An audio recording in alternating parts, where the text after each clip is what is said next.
This volume has everything. I totally understand why Volume 6 is the fan favorite.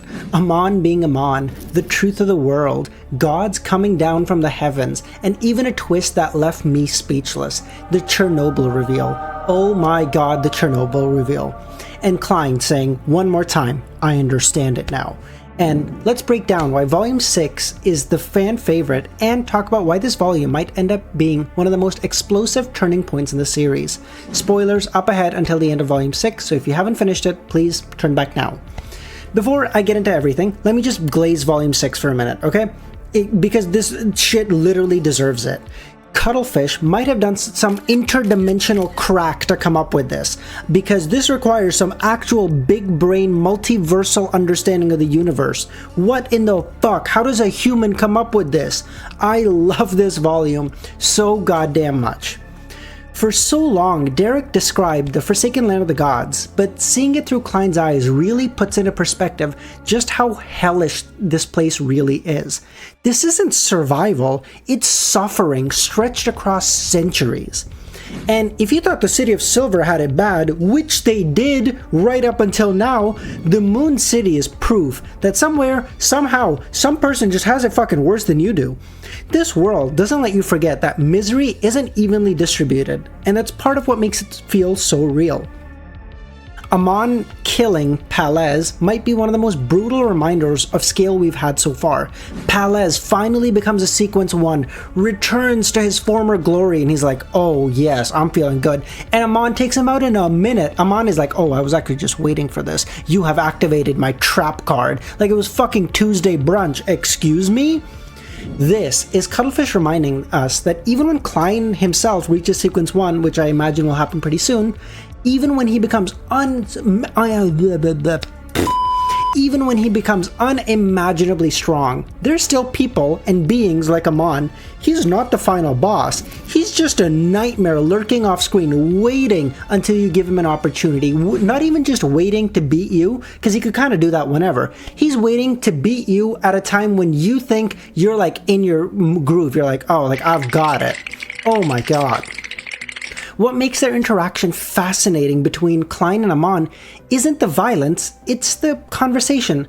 Amon feels like, at least to me, like a weird bizarro reflection of Klein, who Klein could have been. Equally clever, equally resourceful, but where Klein uses his brilliance to protect others and make sure that he's protecting those who can't protect themselves, Amon uses it to torment, just to toy with people because he thinks they're fucking useless. Amon, again, was born an angel. So to him, an average person is worth literally nothing. They're like cat toys. He's just having fun, doing whatever he wants. And it makes you wonder, if Klein wasn't intrinsically good, if he leaned even slightly into the cruelty this world really encourages, he would basically kind of be another Amon, no? The look of horror and joy on the faces of the City of Silver when they see Klein just appear out of fucking thin air, the first visitor they've had in 2,000 years. It's one of the most emotional moments of the series for me, because it's not just a visitor showing up for them, it's hope incarnate. Someone actually made it here for the first time in 2,000 years. Maybe there's a chance they can get out of here now. And that makes the eventual tragedies that follow even worse. The Tarot Club finally enters the real world, hunting the Saint of Secrets, Botas. Without Klein's help, this is the first time that the Tarot Club really proves itself, showing that this isn't a one-man show anymore. The members of the Tarot Club have come a long way from where they started. They can actually do things by themselves. Klein is getting stronger by the day, absolutely, but so is the Tarot Club. And when Leonard names them the Tarot Club before the churches, when they stop being Klein's secret society and become an actual myth that terrifies the world, they become a secret organization, which is crazy because, again, the Evernight Church was a secret organization in the Third Epoch. So, like, who knows where we're really headed with this?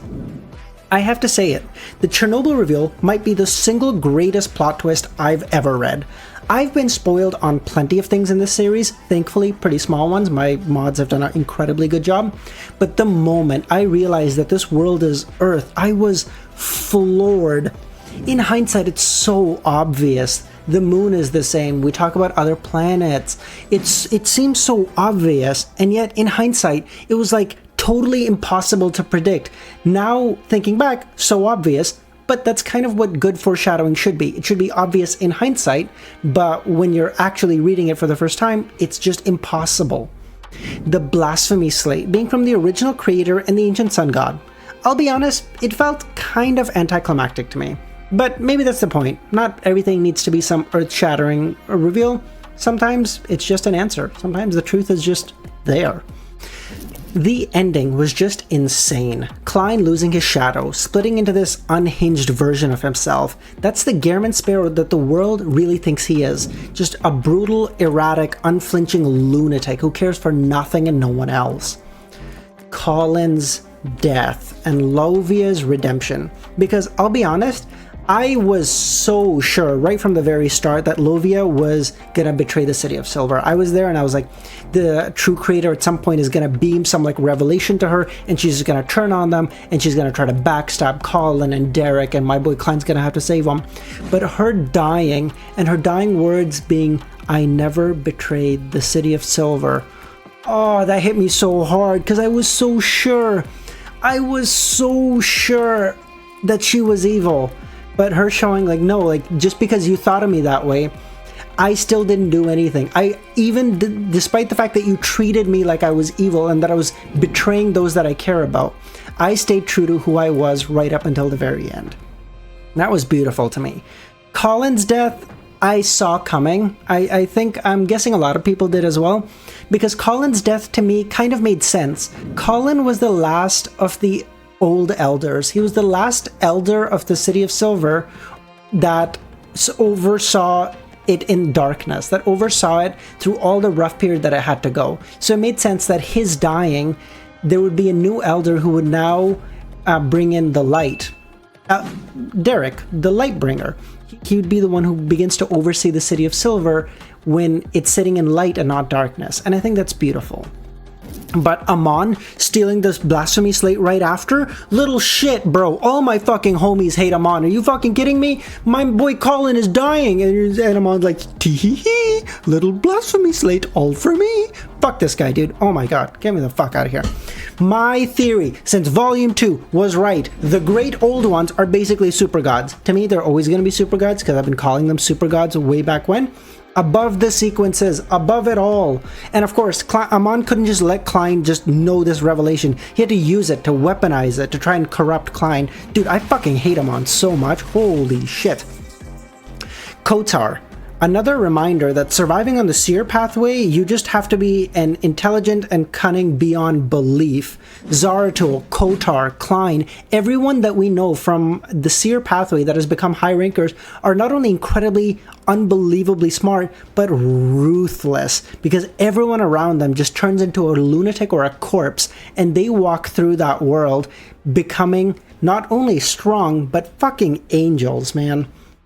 The descent of the gods, oh my god, at the end of the war was jaw-dropping. I thought we'd get to see the goddess flex her power, you know?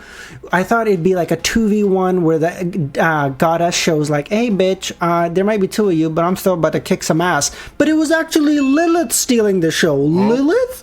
I didn't think we'd hear shit about her. Imagine pretending to be someone's mother for 2,000 years just to kill them when they realize the truth. What a fucking psychopath. And Bladel's death, tragic, shocking, and brutal. This series doesn't miss at all when it comes to these emotional gut punches. Because, like, dude, that guy came down to fight out of his like a heavenly domain or whatever, and he's like, oh mother, you and I will have a great battle against the goddess. And Lilith is like, oh shit, we ain't having nothing, brother, you're dead. Are you wild? That's so good, man. Volume 6 is relentless. It's revelations stacked on revelations, heartbreak piled on heartbreak, and the kind of lore drops that change how you see the entire series.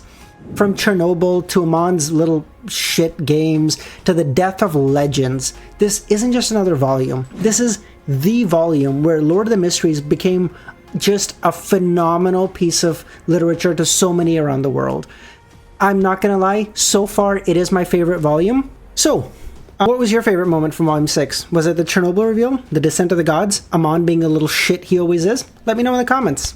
Until then, as always, stay mysterious. Thanks, guys.